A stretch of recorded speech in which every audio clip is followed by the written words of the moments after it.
Tim Kampanye Nasional atau TKN Fanta Prabowo Gibran membocorkan akan adanya pertemuan Prabowo Subianto dengan Megawati setelah sebelumnya bertemu dengan Jokowi dan Susilo Bambang Yudhoyono. Hal ini disampaikan Komandan TKN Fanta Prabowo Gibran Arif Roshid di Jawa Barat pada Jumat 23 Februari 2024.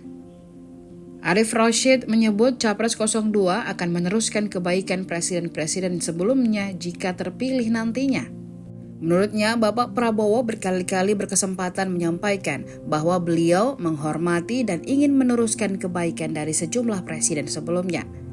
Seperti diketahui, Capres nomor urut 02 memiliki histori yang baik dengan presiden sebelumnya, Jokowi dan Megawati. Ketua Umum Partai Demokrat Agus Harimurti Yudhoyono atau AHY membenarkan adanya pertemuan antara Prabowo dengan SBY, namun pertemuan itu diadakan tertutup hingga tidak ada agenda yang dimunculkan ke publik.